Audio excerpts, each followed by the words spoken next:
Hello everybody and welcome to the video. Today we're going to be taking a look at professional dickhead Dr. Jordan B. Peterson. But we're not actually going to be talking about his politics or his obsession with Elliot Page's lack of boobs. Today we're going to be talking about his diet. Before we go on, please don't forget to like and subscribe and all that stuff. And if you want to help out, there's links in the description. So for those of you that don't know, Jordan Peterson has an all beef diet.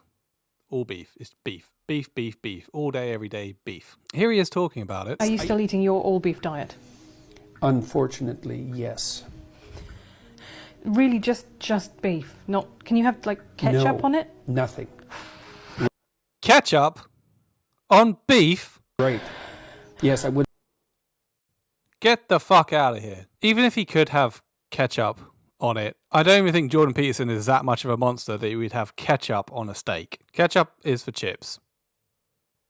That's it. Also, he looks like shit. He just looks terrible. I know he's had some health problems, but fucking hell. It isn't something I would lightly recommend. It's a little hard on your social life. It makes traveling quite difficult, and it's dull as hell. But But what has it done for you? well, I lost 50 pounds in 7 months. I stopped snoring. I had some autoimmune conditions that seem to have gone away. I'm not taking antidepressants.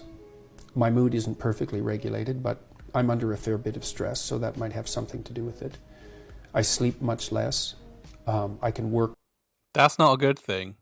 Sleeping less is not a good thing. You need sleep to function. More.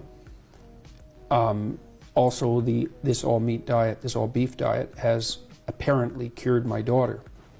And that sort of thing makes you sit up and take notice because it doesn't make any sense. So his daughter has an autoimmune disease and was also taken on the all beef diet, which apparently has cured her. So I don't know how. I'm not a doctor, but all right. But yeah, for a man that eats nothing but beef, you'd think he would know a lot about beef and how to prepare it and different ways of doing it. He can't just be eating the same cut of beef in the same way all day, every day. There's different things you can do with beef. It's not as versatile as chicken, but there's different stuff you can do. But anyway, what it brings me on to is this tweet that I saw. This was out last week. So some guy called Dr. Sean Baker, a Twitter Blue subscriber, great, tweeted out, Japanese A5 wagyu from Alpine Butcher. How would you guys cook this beauty? And there it is. There is the A5 wagyu. Look at that. If you're a meat eater. I don't know. I've never had one of these. I do eat meat. I eat a lot of chicken. I don't eat much red meat because I just don't like it as much. And also, I'm terrible at cooking steaks. I can cook a steak, but it's never as good as I want it. I never get it the way I want it. It's better when someone else does it. It's also the most expensive thing in a restaurant. So I don't eat a lot of steak. So I would not know what to do with this thing. Also, this thing, A5 Wagyu steak, if you're wondering what the hell that is. Well, we have here the ultimate guide to Wagyu beef, the world's most luxurious steak. Fatty, delicious, and sometimes misunderstood, Wagyu beef is one of the world's finest foods. Here's everything you need to know. Simply put, Wagyu means Japanese cow, but the straightforward definition belies a subject riddled with misinformation. For starters, it's pronounced wagyu. Tomato, whatever. Not wagyu. Mispronounced, blah, blah, blah, blah, blah. And wagyu isn't an umbrella term for just any Japanese cow. The luxury version of wagyu refers to a specific breed of Japanese cattle with special genetic qualities. Blah, blah, blah. It has a genetic predisposition to create this crazy marbling of fat on the inside of muscle tissue. No other livestock does that. Think of your average piece of steak, chances are it will have a fat cap on its outside.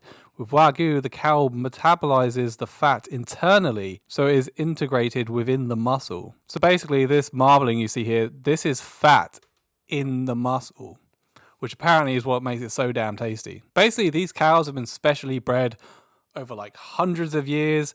They don't graze, they sit there and they're massaged and they play them classical music for 3 years before they actually go off to the abattoir. It's a whole thing. This is fine dining kind of stuff that the likes of you and I will never experience. And the A5 is the grading, which is awarded to them by the Japanese government. A5 is the highest it can get. This piece of meat basically is the dog's bollocks. And as you'd expect, this shit ain't cheap. We've got some prices here. Holy Grail Steak Company, buy now, $949. Here are some prices. You got $219, $179, $129, $269. So this thing here, you're probably looking about $200 to $300 worth of meat. So anyway, why the hell are we talking about Wagyu beef and Jordan Peterson?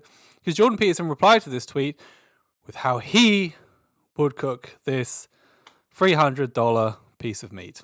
Now, as I said before, I'm not great at cooking steak, but there's probably a lot of people would come out saying, you base it in oil, then add salt and pepper over a low heat, all stuff like that. Jordan Peterson not interested in any of that shit. Here's what he would do. Freeze it.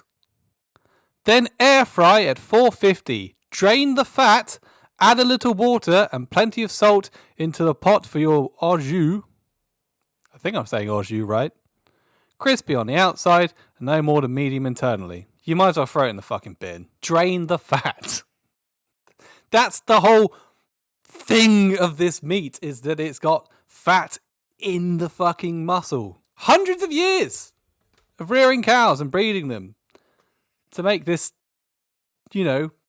exquisite, luxurious, kind of pompous sounding from Honest Dish. But Jesus Christ. Naturally, Twitter just fucking fell apart over this. This reaction pretty much sums it up well. Jesus Christ. Here's someone else has suggested. Drag it down the street for a quarter of a mile behind your go-kart. Read Alice in Wonderland to it in a Boston accent. Dishwasher on high for 15 minutes.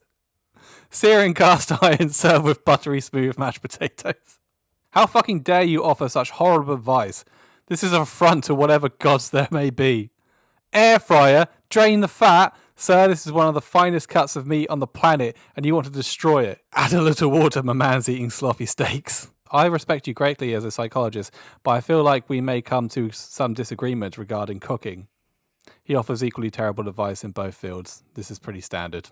I mean, like I said, I can't really cook steak that well, but I know just let someone else do it. I wouldn't offer advice on how to cook a steak, especially one that costs like $300. What the actual fuck? I mean, the guy eats steak and beef all the live long day. You'd think he'd be pretty fucking good at cooking it. I also found this video of his daughter, who we mentioned earlier, talking about the pros of an all-carnivore diet and basically, well, not so much that, but it's more sort of, don't go vegetarian. Now I look to Peterson to continue the case for opposition. This is at Oxford University. It's while they're all dressed like twats. So she basically talks about all of her medical issues that she's had in the past and how going down to an all-meat diet has helped her. It took 6 months for my autoimmune symptoms to go away, but then they did, and my depression went away, and I was in remission again. Now, since then, I've tried to reintroduce plant foods because I actually like cake and fruit and other foods, and I don't really want to be on this diet, but I can't introduce anything without having my autoimmune symptoms come back. Thing is, this is all very good, but what she's arguing for is, or she's arguing against, is going beyond meat, going vegetarian or vegan or whatever. And this works for her, but how many, the majority of people don't have these autoimmune conditions. One of the arguments might say, and this is what happened with the media too, is okay, maybe this girl is just this one girl, but my family is on this diet because they have autoimmune disorders. So then it was, well, maybe this family is just a strange family. They are. But we are a strange family, okay, so that's definitely true. But I've got a Facebook group now, and this is just small to start, but I have a Facebook group now with 7,000 people who have all been brought to this diet because they've tried the medical route and they have no other options and they're miserable. Again, this is fine for 7,000 people, but 7 billion don't need to do this. And they're recovering from diseases. The ketogenic diet, which is the type of diet I'm on, minus the plant food, has been shown to treat epilepsy since the 1920s and was kind of put out of fashion by anti-epileptics, which aren't as effective but are easier to adhere to than the diet. 1 in 9 people above the age of 65 have Alzheimer's, which is now being referred to as type 3 diabetes, induced by carbs and sugar. There's an obesity epidemic in America, with 36% of Americans overweight and 32% obese. 1 in 5 people there have an autoimmune disorder like me. 1 in 6 people are on a psychiatric medication, which are almost impossible to get off of. I hate to say this, but the food in North America is shit. It's not surprised that people have got diabetes and heart problems and all these health issues.